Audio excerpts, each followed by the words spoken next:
Hello friends, स्वागत करता हूं आप सभी का। तो दोस्तों, सीटेट का एग्जाम हो और एनसीएफ 2005 से सवाल ना आए, ऐसा हो ही नहीं सकता। आप लोग 5 इयर्स या तो 10 इयर्स का कोई भी पीवाईक्यू को देख लीजिए, क्वेश्चन पूरा भरा पड़ा हुआ है दोस्तों एनसीएफ 2005 से।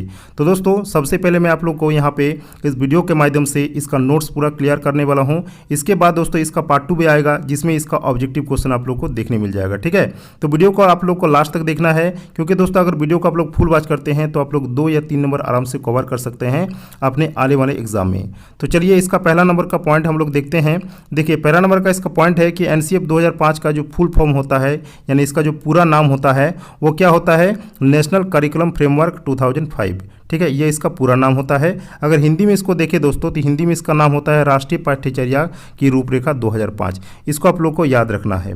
आगे का इसका पॉइंट है कि एनसीएफ 2005 का जो इसका जो सूत्र होता है, यानी इसका जो फॉर्मूला होता है वो क्या है, लर्निंग विदाउट बर्डन, जिसका हिंदी मीनिंग होता है दोस्तों बिना बोझ के अधिगम। और अधिगम का मतलब यहाँ पर हो जाता है पढ़ना। तो बिना बोझ के पढ़ना या तो बिना बोझ के अधिगम, ये होता है दोस्तों इसका प्रमुख सूत्र। चलिए आगे का पॉइंट हम लोग देखेंगे। आगे का पॉइंट इसका है कि राष्ट्रीय पाठ्यचर्या की रूपरेखा 2005 का अनुवाद संविधान की 8वीं अनुसूची में दी गई सभी भाषाओं में किया गया है। तो कितना अनुसूची में किया गया दोस्तों, संविधान की 8वीं अनुसूची में सभी भाषाओं के साथ इसका वर्णन किया गया है। आगे का पॉइंट हम लोग देखेंगे दोस्तों। आगे का पॉइंट आप लोग का है कि राष्ट्रीय पाठ्यचर्या की रूपरेखा 2005 यानी एनसीएफ 2005 का उदाहरण जो किया गया था वो रविन्द्रनाथ टैगोर के निबंध, और रविन्द्रनाथ टैगोर के निबंध क्या था, सभ्यता और प्रगति से इसका हुआ था। ठीक है, देखिए आगे का पॉइंट आप लोग का क्या है। आगे का पॉइंट है कि एनसीएफ 2005 को प्रोफेसर यशपाल की अध्यक्षता में इसको तैयार किया गया था, यानी प्रोफेसर यशपाल की अध्यक्षता में इसको प्रिपेयर किया गया था। ठीक है, उसके बाद इसका 5 मार्गदर्शक सिद्धांत भी है जो वेरी वेरी इंपॉर्टेंट है, और यहीं से आप लोग का क्वेश्चन जो है आने वाले एग्जाम में जरूर से जरूर देखने मिलेगा। तो चलिए देखते हैं। देखिए, पहला नंबर का जो पॉइंट है कि ज्ञान को स्कूल के बाहरी जीवन से जोड़ा जाए, ये इसका पहला नंबर का पॉइंट है। दूसरा में क्या कहा गया है कि पढ़ाई को रटन प्रणाली से मुक्त होना चाहिए, यानी पढ़ाई को समझने के साथ पढ़ना है, ना कि रट करके, यानी याद करके हमको नहीं करना है। तो पढ़ाई को रटन प्रणाली से मुक्त करना है।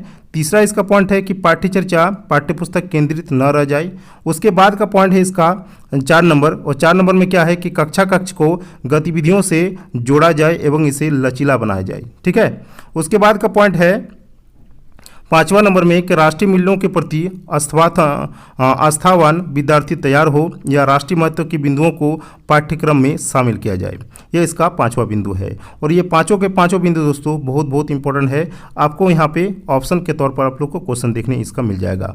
उसके बाद क्या कहा गया है दोस्तों कि एनसीएफ 2005 की मुख्य कुछ विशेषताएं हैं, और विशेषताएं क्या क्या है। देखिए, पहला नंबर का पॉइंट है कि एनसीएफ 2005 के अनुसार प्राथमिक स्तर पर यानी प्राइमरी लेवल पर भाषा का माध्यम मातृभाषा में होना चाहिए, यानी मदर टंग में होना चाहिए।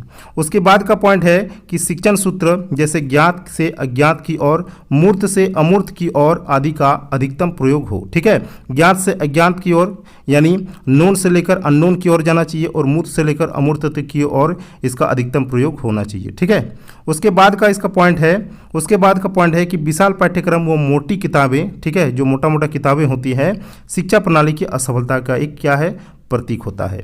उसके बाद का पॉइंट है कि बच्चों को स्कूल से बाहरी जीवन से तनाव मुक्त वातावरण प्रदान करना चाहिए। उसके बाद का पॉइंट है कि पुस्तकालय में बच्चों को स्वयं, ठीक है, स्वयं यानी अपने से पुस्तक चुनने का अवसर देना चाहिए। उसके बाद का पॉइंट है कि शिक्षकों को अकादमिक संसाधन व नवाचार आदि समय पर पहुंचाए जाए।